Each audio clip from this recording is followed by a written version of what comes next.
The reason is because these Gospels were considered to be apocrypha. Apocrypha here means, by the way, hidden from the people. Who hid these Gospels and why? The history, when we study it, becomes very, very interesting. And it's very interesting as well to note that the people who started this inquiry and this line of inquiry, the people who started asking who was the historical Jesus, was the early Protestant movement. It's interesting because some of the most hardcore, fundamentalist, blind and fanatic Christians are born-again Christians that actually have now descended from the Protestant movement. But the original Protestant movement started as a challenge to what they considered to be the idolatry of the Roman Catholic Church. The early Protestants considered that Catholicism had been tainted and corrupted by many different pagan practices. And of course, in that respect, they were absolutely correct. This is not, by the way, a subject, unfortunately, that I'm going to deal with in depth today. I'm giving another talk in Melbourne called The Passion of Jesus Christ, the Son of Mary. And in that talk, I will be detailing the pagan origins of Christianity. I hope I will be able to show any fair-minded person that Christianity is not a monotheistic religion. It is in fact a type of paganism. It's a mixture between monotheism and paganism. And hopefully in that lecture we will see how much of Christianity has in fact originated from pagan practices and pagan beliefs, including the Passion itself. And how much of the theology of Christianity is not monotheistic at all. It's rooted in pagan nature worship. And we will examine that in that talk, but we don't have time to do all of that today. It's just as a side point. As the Protestant movement. So they wanted to discover the historical Jesus. They wanted to strip away all the trimmings and all the additions and all the corruptions that the Roman Catholic Church had attributed to Jesus.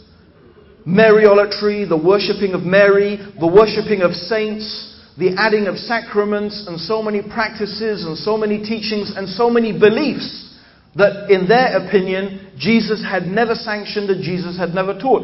It was a very noble and correct aim.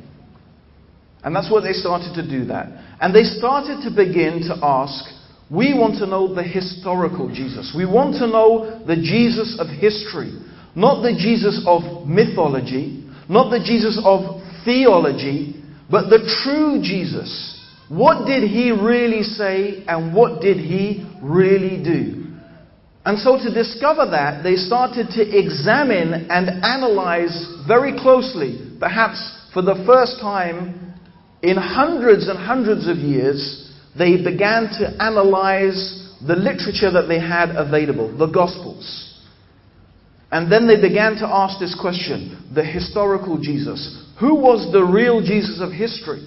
Not the Jesus of theology, not the Jesus of mythology.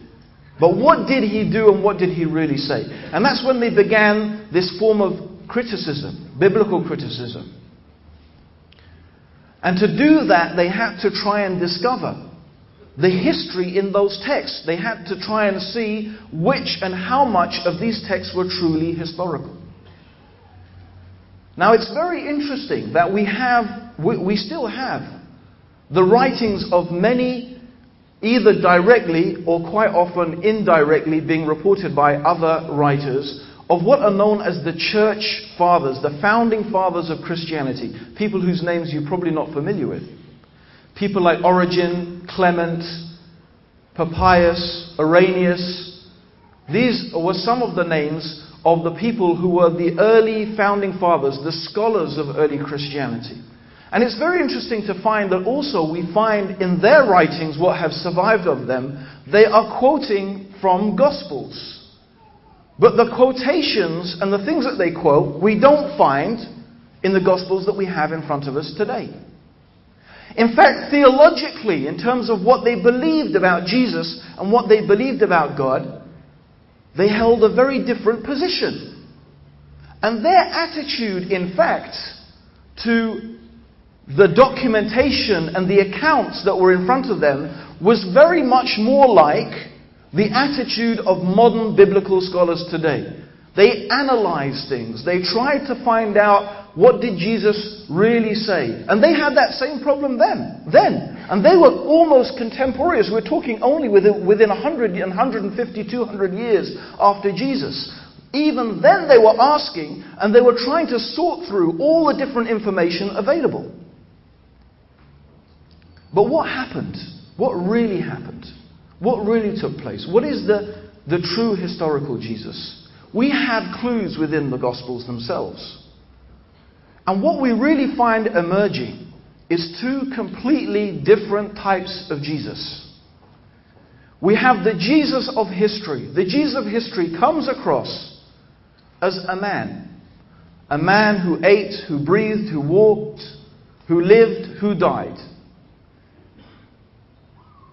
who taught a message that was teaching people how to live. It contained practical instructions, ways to behave, things to do, things not to do. He was a man who himself followed the Judaic law, the Mosaic law. He was circumcised, he observed the Sabbath, he taught people to observe the law.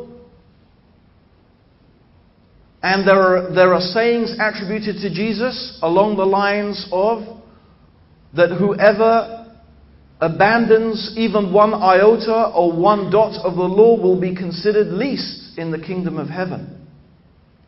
He hadn't come to change the law, he had come to fulfill it. He and his disciples, they followed the law. And we know about the existence of an early church that was headed in Jerusalem by the brother of Jesus, James. A church that was based in synagogues. A church where people still followed the Mosaic law. A church where people did not believe that Jesus was God or in